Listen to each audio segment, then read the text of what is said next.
ದರ್ಶನ್ ಕೇಸಲ್ಲಿ ಹಾಸ್ಯ ನಟ ಚಿಕ್ಕಣ್ಣಗೆ ಮತ್ತೆ ಸಂಕಷ್ಟ. 164 ಬಳಿಕ ದಾಸನ ಭೇಟಿಯೇ ಮುಳುವಾಗುತ್ತಾ?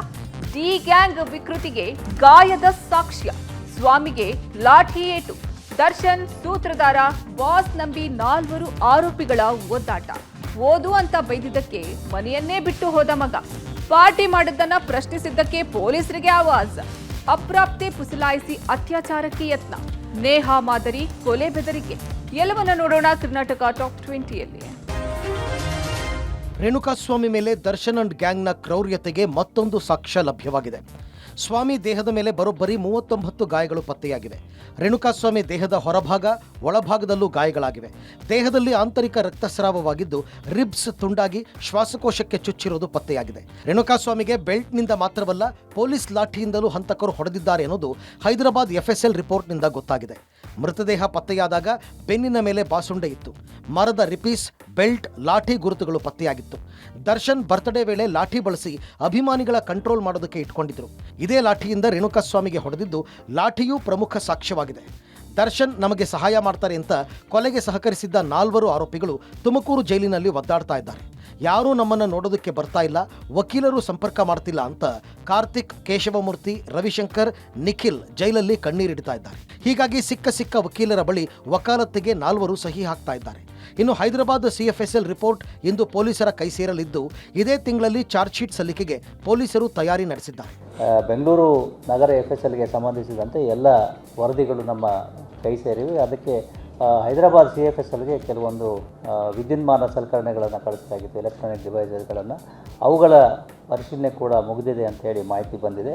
ಅದರ ಆಧಾರದ ಮೇರೆಗೆ ಆದಷ್ಟು ಶೀಘ್ರದಲ್ಲಿ ನಾವು ಅಂತಿಮ ವರದಿಯನ್ನು ನ್ಯಾಯಾಲಯಕ್ಕೆ ಸಲ್ಲಿಸಲಿಕ್ಕೆ ಸಜ್ಜಾಗಿದ್ದೇವೆ. ರೇಣುಕಾಸ್ವಾಮಿ ಕೊಲೆ ಪ್ರಕರಣ ದಿನಕ್ಕೊಂದು ಆಯಾಮ ಪಡೆದುಕೊಳ್ತಿದೆ. ಡಿ ಗ್ಯಾಂಗ್ನ ಕ್ರೂರತೆ ಬಗದಷ್ಟು ಆಳಕ್ಕಿಳಿತಾ ಇದೆ. ಈ ಮಧ್ಯೆ ದರ್ಶನ್ ಜೊತೆ ಪಾರ್ಟಿಯಲ್ಲಿ ಭಾಗಿಯಾಗಿದ್ದ ಹಾಸ್ಯ ನಟ ಚಿಕ್ಕಣ್ಣ ಅವರಿಗೆ ಸಂಕಷ್ಟದ ಮೇಲೆ ಸಂಕಷ್ಟ ಎದುರಾಗಿದೆ. ನ್ಯಾಯಾಧೀಶರ ಮುಂದೆ 164 ಹೇಳಿಕೆಯನ್ನು ದಾಖಲು ಮಾಡಿದ ಬೆನ್ನಲ್ಲೇ ಪರಪ್ಪನ ಅಗ್ರಹಾರ ಜೈಲಿಗೆ ತೆರಳಿ ದರ್ಶನ್ ಭೇಟಿಯಾಗಿ ಚರ್ಚೆ ನಡೆಸಿದ್ರು. ಇದು ಚಿಕ್ಕಣ್ಣ ಅವರಿಗೆ ಮುಳುವಾಗಿದ್ದು ಮತ್ತೊಮ್ಮೆ ನಟನಿಗೆ ನೋಟಿಸ್ ಕೊಟ್ಟು ವಿವರಣೆ ಕೇಳಲು ಪೊಲೀಸರು ಮುಂದಾಗಿದ್ದಾರೆ. ಇನ್ನು ಚಿಕ್ಕಣ್ಣ ಜೈಲಿಗೆ ಭೇಟಿ ನೀಡಿದ ಬಗ್ಗೆ ಪೊಲೀಸ್ ಆಯುಕ್ತ ದಯಾನಂದ್ ಪ್ರತಿಕ್ರಿಯೆ ಕೊಟ್ಟಿದ್ದು, ಚಿಕ್ಕಣ್ಣ ಜೈಲಿಗೆ ಭೇಟಿ ಕೊಟ್ಟಿರುವ ಬಗ್ಗೆ ನನ್ನ ಗಮನಕ್ಕೆ ಬಂದಿದೆ. ಇದರ ಬಗ್ಗೆ ಏನು ಕ್ರಮ ಕೈಗೊಳ್ಳಬೇಕು ಅನ್ನುವ ಬಗ್ಗೆ ಚರ್ಚಿಸಲಾಗ್ತಿದೆ.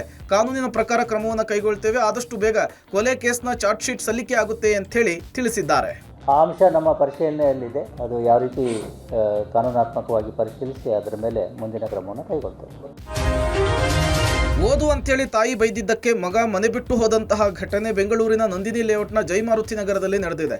ದೇವರಾಜ್ ಹಾಗೂ ಜಯಲಕ್ಷ್ಮಿ ದಂಪತಿಯ ಮಗ 14 ವರ್ಷದ ಮಿಥುನ್ ನಾಪತ್ತೆಯಾಗಿದ್ದಾನೆ. ಸರಿಯಾಗಿ ಹೋಮ್ವರ್ಕ್ ಮಾಡ್ತಿಲ್ಲ, ಕ್ಲಾಸನ್ನು ಕಂಪ್ಲೀಟ್ ಮಾಡ್ತಿಲ್ಲ ಅಂಥೇಳಿ ಡೈರಿಯಲ್ಲಿ ಬರೆದು ಕಳಿಸಿದ್ರಂತೆ. ಇದನ್ನ ಮಿಥುನ್ ತಾಯಿ ಯಾಕೆ ಮಾಡ್ತಿಲ್ಲ, ರಾತ್ರಿಯೆಲ್ಲ ಹೋಮ್ವರ್ಕ್ ಮುಗಿಸಿಯೇ ಮಲಗಬೇಕು ಅಂಥೇಳಿ ಗದರಿದ್ದಾರೆ. ಇದಕ್ಕೆ ನೊಂದಂತಹ ಮಿಥುನ್ ಮನೆ ಬಿಟ್ಟು ಹೋಗಿದ್ದಾನೆ. ನಿನ್ನೆ ಸ್ಕೂಲ್ನಿಂದ ಬಂದವನೇ ಬಟ್ಟೆ ಹಾಗೂ ಮೊಬೈಲನ್ನು ತೆಗೆದುಕೊಂಡು ಸಂಜೆ 6 ಗಂಟೆ ಸುಮಾರಿಗೆ ಮನೆ ಬಿಟ್ಟು ಓಡಿ ಹೋಗಿದ್ದಾನೆ. ಸದ್ಯ ಪೋಷಕರು ಮಗ ನಾಪತ್ತೆಯ ಬಗ್ಗೆ ಪ್ರಕರಣ ದಾಖಲಿಸಿದ್ದಾರೆ. ಇತ್ತ ಪಾರ್ಟಿ ಮಾಡಿದ್ದನ್ನ ಪ್ರಶ್ನೆ ಮಾಡಿದ್ದಕ್ಕೆ ಪೊಲೀಸರಿಗೆ ಆವಾಜ್ ಹಾಕಿರುವ ಘಟನೆ ಬಂಡೆಪಾಳ್ಯದಲ್ಲಿ ನಡೆದಿದೆ. ಸುನಿಲ್ ಎಂಬಾತನ ಜೊತೆಗೆ ಯುವತಿಯರು ಸೇರಿ ಪಾರ್ಟಿ ಮಾಡ್ತಿದ್ರು. ಈ ಬಗ್ಗೆ ಸಾರ್ವಜನಿಕರು ಪೊಲೀಸರಿಗೆ ಮಾಹಿತಿ ಕೊಟ್ಟಿದ್ರು.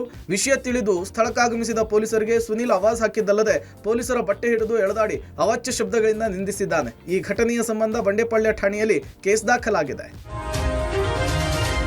ಹುಡುಗಿ ವಿಚಾರವಾಗಿ 2 ಗುಂಪುಗಳ ನಡುವೆ ಗಲಾಟೆ ನಡೆದಿದೆ.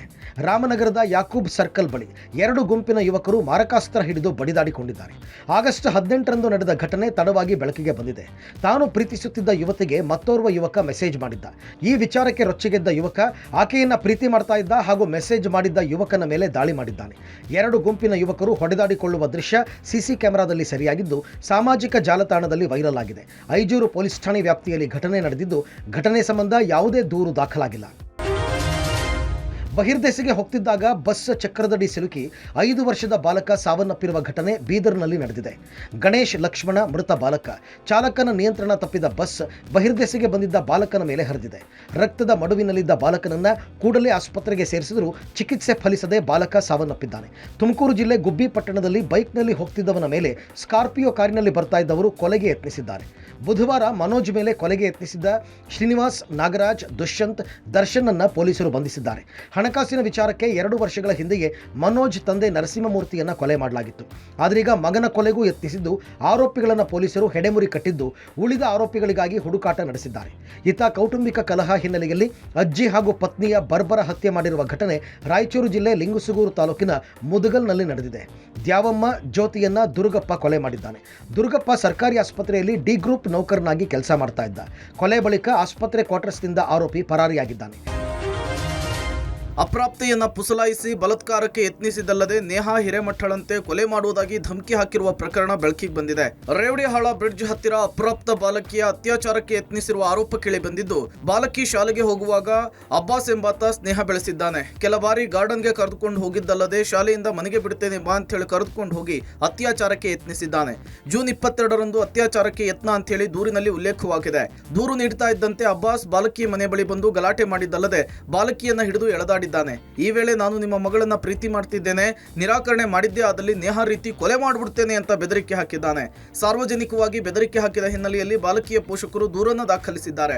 ಅಬ್ಬಾಸ್ ವಿರುದ್ಧ ಕಸಬಾಪೇಟೆ ಪೊಲೀಸ್ ಠಾಣೆಯಲ್ಲಿ ಸೆಕ್ಷನ್ 363, 376 ಸೇರಿದಂತೆ ಪೋಕ್ಸೋ ಕಾಯ್ದೆಯಡಿ ದೂರು ದಾಖಲಾಗಿದೆ. ಸದ್ಯ ಆರೋಪಿಯನ್ನ ಪೊಲೀಸರು ಬಂಧಿಸಿ ನ್ಯಾಯಾಂಗ ಬಂಧನಕ್ಕೆ ಕಳುಹಿಸಿಕೊಟ್ಟಿದ್ದಾರೆ. ಕೊಡಗು ಮೈಸೂರು ಗಡಿ ಭಾಗದ ಗ್ರಾಮೀಣ ಭಾಗದಲ್ಲಿ ಭೂಕಂಪದ ಅನುಭವವಾಗಿದೆ. ಇವತ್ತು ಬೆಳಗ್ಗೆ 6:30 ಸುಮಾರಿಗೆ 2 ರಿಂದ 3 ಸೆಕೆಂಡುಗಳ ಕಾಲ ಭೂಮಿ ಕಂಪಿಸಿದ ಅನುಭವವಾಗಿದೆ. ಕೊಡಗಿನ ಕುಶಾಲನಗರ ತಾಲೂಕಿನ ಮುಳುಸೋಗೆ, ಬಸವನತ್ತೂರು ಸೇರಿದಂತೆ ಹಲವೆಡೆ ಭೂಮಿ ಕಂಪಿಸಿದೆ. ಚಲಿಸುವ ಲಾರಿ, ಗುಂಡಿ ರಸ್ತೆಯಲ್ಲಿ ಶಬ್ದದಂತಹ ಅನುಭವವಾಗಿದೆ. ಡ್ಯಾಂನಲ್ಲಿ ನೀರು ಬಿಟ್ಟಾಗ ಆಗುವ ಶಬ್ದದ ಅನುಭವ ಕೂಡ ಆಗಿದೆ. ಪಿರಿಯಾಯಿಪಟ್ಟಣ ತಾಲೂಕಿನ ಅಡುಗೂರು ಮತ್ತು ಕಣಗಾಲು ಸುತ್ತಮುತ್ತಲ ಭಾಗದಲ್ಲೂ ಕೂಡ ಭೂಮಿ ಕಂಪಿಸಿದ ಅನುಭವವಾಗಿದ್ದು, ಭೂಮಿಯಿಂದ ವಿಚಿತ್ರ ಶಬ್ದ ಕೇಳಿ ಬಂದಿದ್ದನ್ನು ನೋಡಿ ಸ್ಥಳೀಯರು ಬೆಚ್ಚಿ ಬಿದ್ದಿದ್ದಾರೆ. ಬೆಳಗಿನ ಜಾವ 6:30ರಿಂದ 6:35 ಒಳಗೆ ಸುಮಾರು 2 ಸೆಕೆಂಡ್ಗಳ ಕಾಲ ಕುಶಾಲನಗರ, ಕೂಡಿಗೆ, ಬಸವನತ್ತೂರು, ಹಕ್ಕೆ, ಹೆಬ್ಬಾಲೆ ಸುತ್ತಮುತ್ತ 2 ಸೆಕೆಂಡ್ಗಳ ಕಾಲ ಭೂಮಿ ಕಂಪಿಸಿದ ರೀತಿ ಅನುಭವವಾಗಿದೆ.